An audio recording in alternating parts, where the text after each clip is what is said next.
Hello student, तो कैसे हो आप सभी। आज हम डिस्कस करेंगे यहाँ पे सेट थ्योरी, जो क्लास 11th का जो फर्स्ट चैप्टर है। क्लास 11th मैथ्स का जो फर्स्ट चैप्टर है सेट थ्योरी, उसके बारे में हम डिस्कस करेंगे।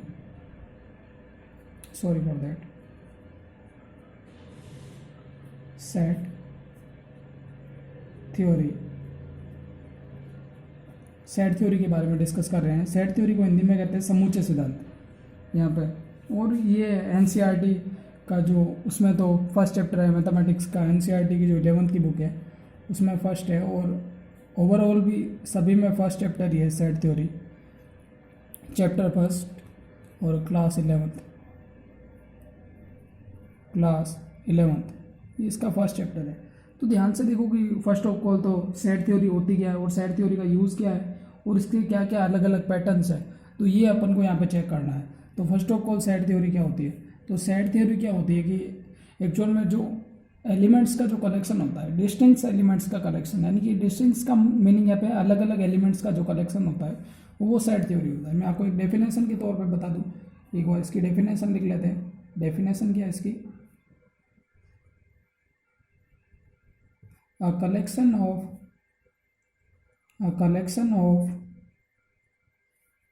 collection of distinct element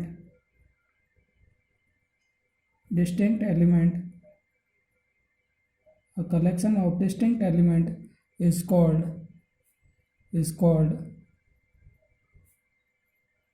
set। जो डिस्टिंक्ट एलिमेंट का कलेक्शन है वो क्या कहलाएगा, सेट कहलाएगा। डिस्टिंक्ट का मीनिंग है जो अलग अलग एलिमेंट्स का कलेक्शन। अब यहाँ पे अलग अलग एलिमेंट्स का मीनिंग क्या हो गया, तो अलग अलग एलिमेंट्स का ये मीनिंग हो गया जैसे कि किसी भी, जैसे हमारे सराउंडिंग में जो बहुत सारे पैटर्न बनते हैं, सराउंडिंग के अंदर जैसे कि बहुत सारे पैटर्न बनते हैं, जैसे कि हम माना डिस्कस करें तो जैसे भारत की नदियों के नाम, जैसे हमने एक ये ले लिया एलिमेंट का नाम, तो ये सराउंडिंग में ये एक पैटर्न बन गया। अगला पैटर्न यदि कोई दूसरे पैटर्न पे डिस्कस करें तो नेक्स्ट यहाँ से ये देख सकते हैं कि जो क्रिकेट के खिलाड़ियों का, क्रिकेट की एक टीम के खिलाड़ियों के नाम है वो भी एक सेट हो गया। और कक्षा 11th के लड़कों के नाम, तो ये भी क्या हो गया, एक तरह का सेट हो गया। तो यहाँ पे यदि हम देखें तो सेट क्या होता है एक्चुअल में, जो सराउंडिंग का जो भी पैटर्न है उसके बेसिस पे जो भी एलिमेंट्स है उनका एक ग्रुप बनता है, उसको हम क्या कहते हैं, उनको हम सेट कहते हैं। उनको क्या कहते हैं, उनको सेट कहते हैं। तो यहाँ से हम एग्जाम्पल के फॉर्म में लिख सकते हैं। इसका एग्जाम्पल क्या है, एग्जाम्पल क्या है, नेम ऑफ रिवर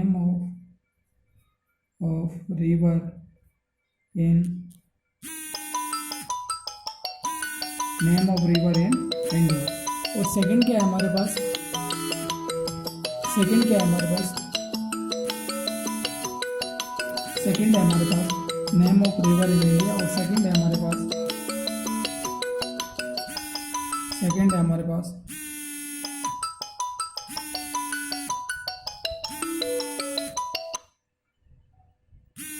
जो सेकंड है हमारे पास, सॉरी फॉर दैट, जो सेकंड है name of river in India. और सेकंड है हमारे पास जो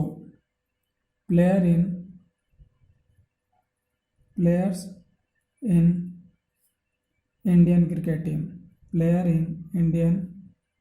टीम, सॉरी फॉर दैट कि ये कॉल आ गया था अभी यहाँ पे, player of Indian cricket team.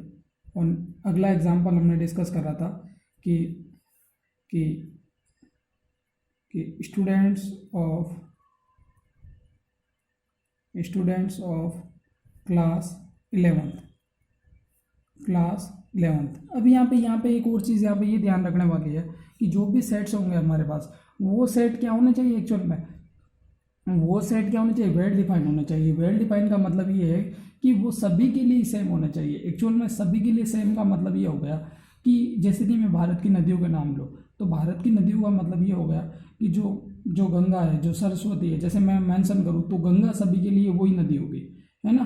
तो भारत के लिए वही नदी होगी, और जो सरस्वती है वो भी भारत के लिए वही होगी। तो इसका मतलब ये है कि जो ऐसा कलेक्शन होना चाहिए जो क्या हो, वेल डिफाइन हो। वेल डिफाइन मतलब जो सभी के लिए एग्जिस्ट करता हो। अब ये सारे एग्जाम्पल है, ये क्या है, वेल डिफाइंड है। तो यहाँ पे हम लिख सकते हैं कि above all example all example are well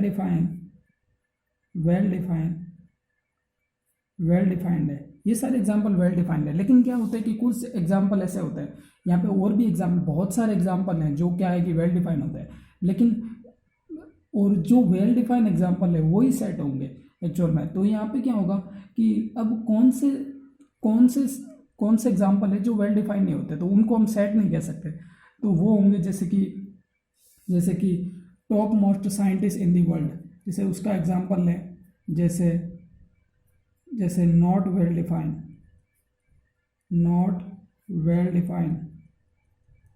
defined का मतलब क्या हो गया, जैसे कि उसका एग्जाम्पल लें हम, तो top most scientist in the world. अब यहाँ से देखो ये वेल डिफाइन क्यों नहीं हुआ, ये वेल डिफाइन इसलिए नहीं हुआ क्योंकि जो टॉप मोस्ट साइंटिस्ट है वो क्या है कि सभी के अकॉर्डिंग क्या है, अलग अलग है, उनकी क्या है कि सभी की ओपिनियंस इसके बेसिस पे क्या होगी, अलग अलग होगी। तो ये क्या होगा, ये सभी के लिए अलग अलग होंगे। अब यहाँ से मैं एक और एग्जांपल लूँ, तो ये लूँ कि मोस्ट फेवरेट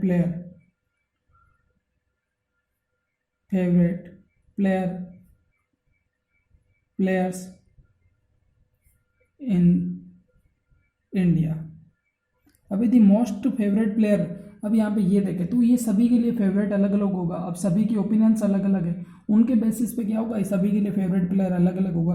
तो ये क्या होंगे, ये वेल डिफाइन नहीं है। तो जो भी वेल डिफाइन नहीं है वो सेट नहीं होगा, यहाँ पे वो क्या नहीं होगा, सेट नहीं होगा, वो स्टेटमेंट सेट नहीं होगा। उनका जो कलेक्शन है वो कभी भी सेट नहीं होगा। सेट के लिए जरूरी रिक्वायरमेंट ये है कि जो कलेक्शन होना चाहिए वो क्या होना चाहिए, वेल डिफाइंड होना चाहिए, जो सभी के लिए एप्लीकेबल होना चाहिए, उनके ऊपर लागू होना चाहिए।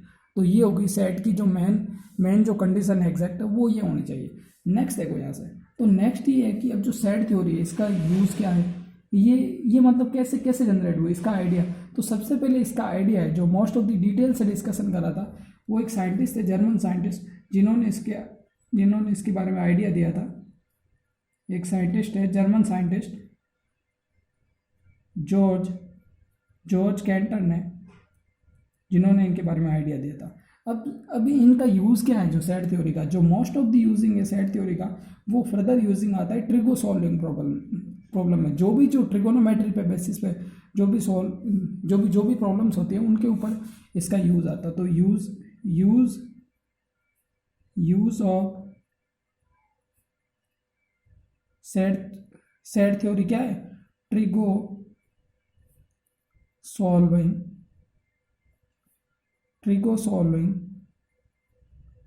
प्रॉब्लम में इनका यूज़ आता है। तो ये होगा इसका यूज़ कि ट्रिगो सॉल्विंग प्रॉब्लम में इसका यूज़ है। नेक्स्ट यहाँ से ये देखते हैं कि और क्या यूज़ है इसका सेट थ्योरी का। तो यहाँ पे मैं आपको कुछ अंडरस्टैंड कर रहा हूँ। तो सेट थ्योरी क्या है कि जो मैथमेटिक्स का जो बेसिक पार्ट है, जो 11th में जो आपकी मैथमेटिक्स शुरू हो रही है, इसका बेसिक पार्ट है। इसमें जैसे ही आप बेसिक से सेट थ्योरी पढ़ लोगे तो आपके लिए क्या ईजी हो जाएगा, जो रिलेशन एंड फंक्शन है वो ईजीली पढ़ना काफ़ी ईजी हो जाएगा। यदि आपको सेट थ्योरी नहीं समझ में आई, तो मैं ऐसा नहीं कह रहा हूँ, लेकिन फिर भी यदि आपको सेट थ्योरी नहीं ईजीली आई समझ में, तो फिर क्या होगा कि आप रिलेशन एंड फंक्शन को बिल्कुल भी अच्छे से कवर नहीं कर पाओगे। यानी कि मोस्ट ऑफ दी 70% आप फंक्शन को अच्छे से कवर नहीं कर पाओगे यदि आपका सेट थ्योरी में बेसिक क्लियर नहीं होगा, है ना। सेट थ्योरी में बेसिक क्लियर नहीं है तो ना ही आप रिलेशन ढंग से पढ़ पाओगे मैथमेटिक्स में, जो अगला ही चैप्टर है इसका, है ना, और ना ही आपको फंक्शन समझ में आएगा। तो इसीलिए सेट थ्योरी काफ़ी इंपॉर्टेंट है। और फर्दर में इसके अलग अलग काफ़ी चैप्टर बढ़ेंगे। जब आप ग्रेजुएशन में जाओगे तो यहाँ पे एलिमेंट्री सेट थ्योरी है, बहुत सारे चैप्टर बनेंगे इसके, है ना। तो इसके बारे में डिटेल से डिस्कशन है। तो प्लीज़ इसको आप बेसिक से अच्छे से पढ़ें, ताकि आपको कोई भी चीज़ में डाउट हो तो फिर आप इजीली कर पाओ और आपको समझ में आए सारी चीज़ें, तो आप आगे वाले चीज़ें वो काफ़ी इजीली कर पाओगे। तो यहाँ से नेक्स्ट देखते हैं यहाँ से। तो यहाँ पे यदि हम देखें तो रिप्रेजेंटेशन है कुछ सेट का, तो वो कैसे करते हैं। तो example of representation of sets. तो यहाँ पे देखते हैं एन क्या होगा, set of natural number. N क्या है हमारे पास, set of natural number. Natural number का मतलब क्या है, जो प्राकृत संख्या है वन, वो 1 से लेकर इनफाइनाइट तक। अब वो भी क्या होगी, वो भी अभी आप कहोगे कि ये सेट कैसे हुआ, ये सेट इसलिए हुआ क्योंकि ये सभी के लिए वही वैल्यू है। ये सभी के लिए क्या होगा, सभी के लिए वेल डिफाइन होगा, यानी कि सभी के लिए ये वैल्यू कभी भी चेंज नहीं होगी। नेचुरल नंबर किसी के लिए भी चेंज नहीं होगा। अब जैसे मैं यहाँ नेचुरल नंबर का डिस्कशन कर रहा हूँ, यदि अमेरिका में भी कोई पर्सन यदि नेचुरल नंबर के बारे में बात करेगा तो वो 1 से लेकर इनफाइनाइट तक की वैल्यू होगी। इसका मतलब क्या है, ये भी एक फिक्स वैल्यू है। तो जो भी वेल डिफाइंड वैल्यू होगी वो सारी सेट होगी। इसके जैसे जैसे हम ले सकते हैं आर को, जो सेट ऑफ रियल नंबर, इसको कहते हैं वास्तविक संख्या, सेट ऑफ रियल नंबर। इसके अलावा हम देख सकते हैं यहाँ पे नेक्स्ट आर, एक जेड देख लेते हैं, सेट ऑफ इंटीजर। यहाँ पे देख सकते हैं अगला जेड प्लस, इसको कहते हैं set of positive integer. Positive integer का मीनिंग ये हो गया कि धनात्मक पूर्णांक। पॉजिटिव इंटीजर का कलेक्शन है वो क्या कहलाएगा हमारा, वो भी सेट कहलाएगा। और सेट ऑफ इंटीजर में जो सारे आ गए, पॉजिटिव भी आ गए, नेगेटिव भी आ गए। और जेड माइनस का मतलब ये हो गया सेट ऑफ नेगेटिव नंबर। ये हो गया ये हो गया क्यू, ये हो गया सेट ऑफ रेशनल नंबर। इसे हम क्या कहते हैं, सेट ऑफ रेशनल नंबर। तो ये हो गया क्यू हमारे पास। तो इस तरह से हम यहाँ पे डिस्कस कर सकते हैं कि जो ये क्या हो गया, एक तरह का सेट्स का रिप्रेजेंटेशन हो गया। अब यहाँ पे जरूरी चीज़ क्या है सेट थ्योरी के लिए, कि ये जो भी सेट्स है, जो भी एलिमेंट्स का ग्रुप है, वो क्या होना चाहिए, वेल डिफाइन होना चाहिए, है ना। इसके आगे नेक्स्ट हेडिंग देखते हैं हम यहाँ से। अब क्या है कि कुछ मेथड्स हैं जिससे क्या है सेट थ्योरी को हम रिप्रेजेंट कर सकते हैं। तो यहाँ पे मेथड्स हैं कुछ, तो मेथड के बारे में यदि डिस्कशन करें तो यहाँ पे हम देखेंगे methods of representation of set theory. तो कुछ मेथड्स हैं यहाँ पे उनको रिप्रेजेंट करने के लिए। तो पहला मेथड ये है कि सेट बिल्डर फॉर्म, ये हो गया सेट बिल्डर फॉर्म। और जो सेकंड है हमारे पास वो होगा यहाँ पे हमारे पास रोस्टर फॉर्म को हम यहाँ पे टेबुलर फॉर्म भी कह सकते हैं, और टेबुलर फॉर्म, रोस्टर फॉर्म को हम क्या कह सकते हैं, टेबुलर फॉर्म भी कहते हैं। तो यहाँ पे ये दो तरह के मेथड्स हैं जी, एक तो सेट बिल्डर फॉर्म है, एक रोस्टर फॉर्म है। इसके थ्रू हम क्या कर सकते हैं, यहाँ पे इसके थ्रू हम यहाँ पे लिख सकते हैं। तो पहले के बारे में हम डिटेल से डिस्कशन करते हैं कि भाई सेट बिल्डर फॉर्म क्या होता है। तो यहाँ पे वापस हेडिंग लगा देते हैं, सेट बिल्डर फॉर्म। इसको हिंदी में कहते हैं समुच्चय रूप में, तो ये सेट बिल्डर फॉर्म है। सेट बिल्डर फॉर्म में क्या है कि हम सेट को कैसे शो करते हैं, कि इसको हम स्पेसिफिक स्टेटमेंट के थ्रू यहाँ पे क्या करते हैं, स्पेसिफिक स्टेटमेंट के थ्रू यहाँ पे उसको क्या करते हैं, शो करते हैं यहाँ पे। तो स्पेसिफिक स्टेटमेंट क्या होगा, तो जैसे कि मैं आपको एग्जांपल के तौर पर दूँ तो जो वोवेल्स इन इंग्लिश अल्फ़ाबेट, यानी कि जो इंग्लिश अल्फ़ाबेट के जो वोवेल्स है, यानी कि जो स्वर है, उनका जो कलेक्शन है, the collection of vowels in English alphabet. तो ये क्या हो गया, एक तरह का स्पेसिफिक क्या हो गया, स्टेटमेंट हो गया, और जो सभी के लिए डिफाइन है। सेट का मतलब वही हो गया, डिफाइन हो गया ऑटोमेटिकली, है ना। तो जो स्पेसिफिक एलिमेंट्स का जो कलेक्शन होगा वो क्या होगा, सेट बिल्डर फॉर्म में होगा। तो उसे हम सेट बिल्डर फॉर्म कहेंगे। तो यहाँ पे मैं लिख सकता हूँ अ सेट, यहाँ से हम लिख सकते हैं अ set is called set builder form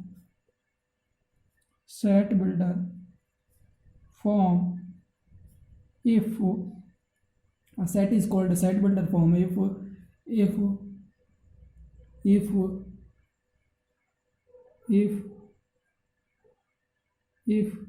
these statement perform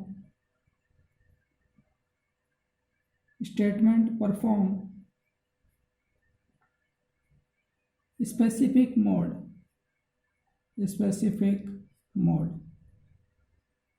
आप यहाँ पे डेफिनेशन पे ऐसा ऐसा मत सोचना कि ये काफ़ी डिफिकल्ट है। मैं आपको एक और हिंदी में भी इसका ट्रांसलेट करके बता देता हूँ कि ऐसा सेट है वो सेट बिल्डर फॉर्म कहलाएगा जो क्या हो, जो जिसका स्टेटमेंट हो वो ऐसा परफॉर्म करे, एक स्पेसिफिक मोड में परफॉर्म करे। मोड का मतलब आप कह सकते हो कि सिचुएशन, मोड का मतलब ये भी कह सकते हो कि सिचुएशन। तो एक स्पेसिफिक मोड में यदि परफॉर्म करे तो वो भी क्या कहलाएगा, सेट कहलाएगा।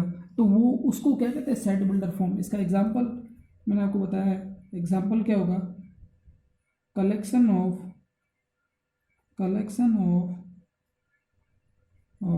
Vowels in English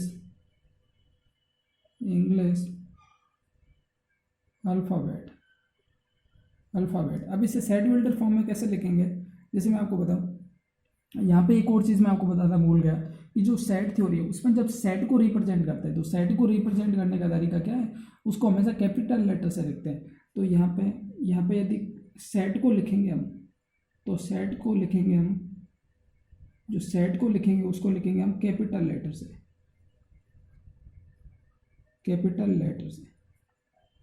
capital letter का मीनिंग हो गया यहाँ पे जैसे कि A B C D, और यहाँ पे कुछ भी लिख सकते हैं। और जो यहाँ पे जो सेट्स के एलिमेंट है, एलिमेंट ऑफ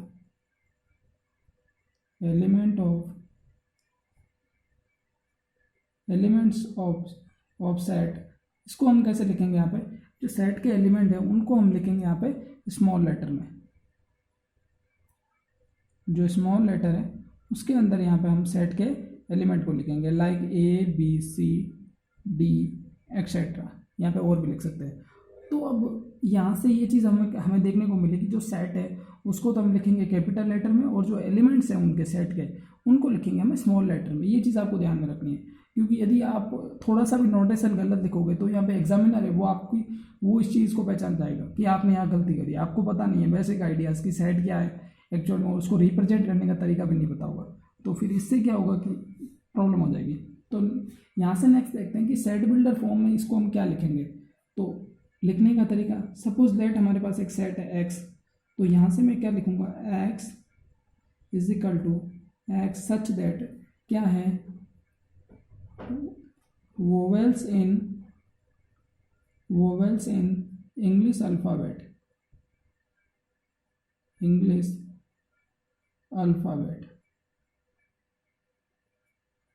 तो यहाँ से आपको ये चीज़ ध्यान में होगी कि जो यहाँ जो मैंने सेट को दर्शाया ये कैपिटल लेटर से दर्शाया, और जो अंदर के एलिमेंट्स है वो क्या है यहाँ पे, वो स्मॉल लेटर पे। तो यहाँ पे ध्यान से देख सकते हो कि एक्स यहाँ पे क्या है स्मॉल लेटर में, तो वो क्या है वोवेल्स है इंग्लिश अल्फ़ाबेट का, तो ये एक सेट हो गया।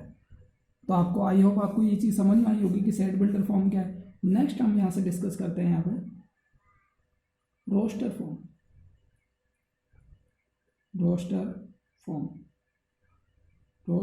यहाँ पे tabular form.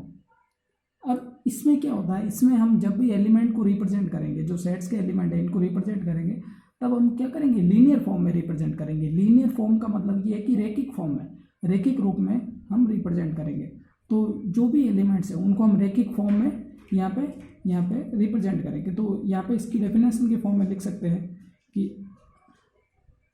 A set is called roster form, a set is called roster form if all the elements of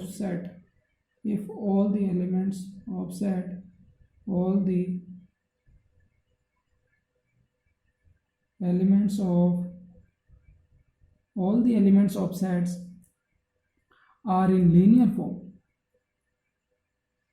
of set is linear form। यदि वो रैखिक रूप में है तो वो सारे क्या कहलाएंगे, वो सारे कहलाएंगे यहाँ पे रोस्टर फॉर्म में। अब रोस्टर फॉर्म में क्या होगा, तो इसका भी हम आगे एग्जांपल देखेंगे कि रोस्टर फॉर्म में हम कैसे दर्शाएंगे। तो यहाँ पे देखते हैं पेज को पलट के रोस्टर फॉर्म कैसे लिखते हैं।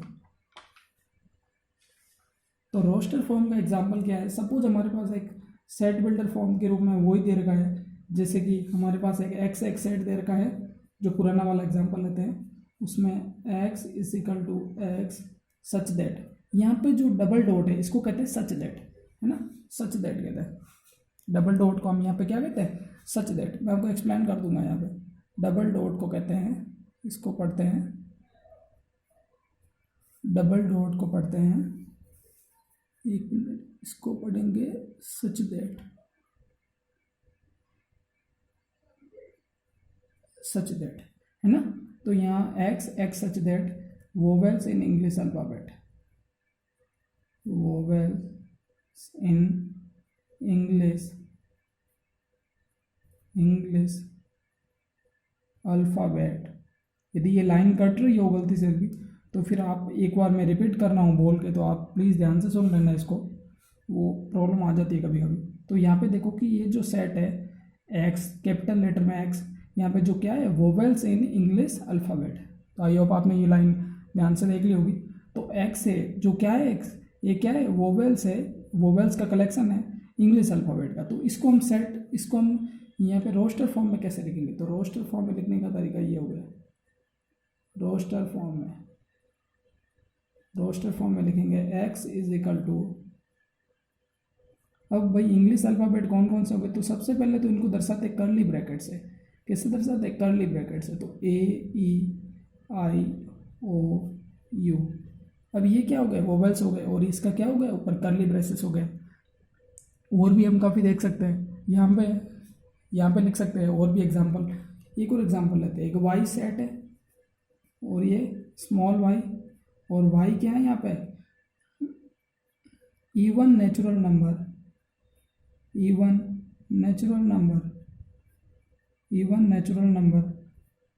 Less than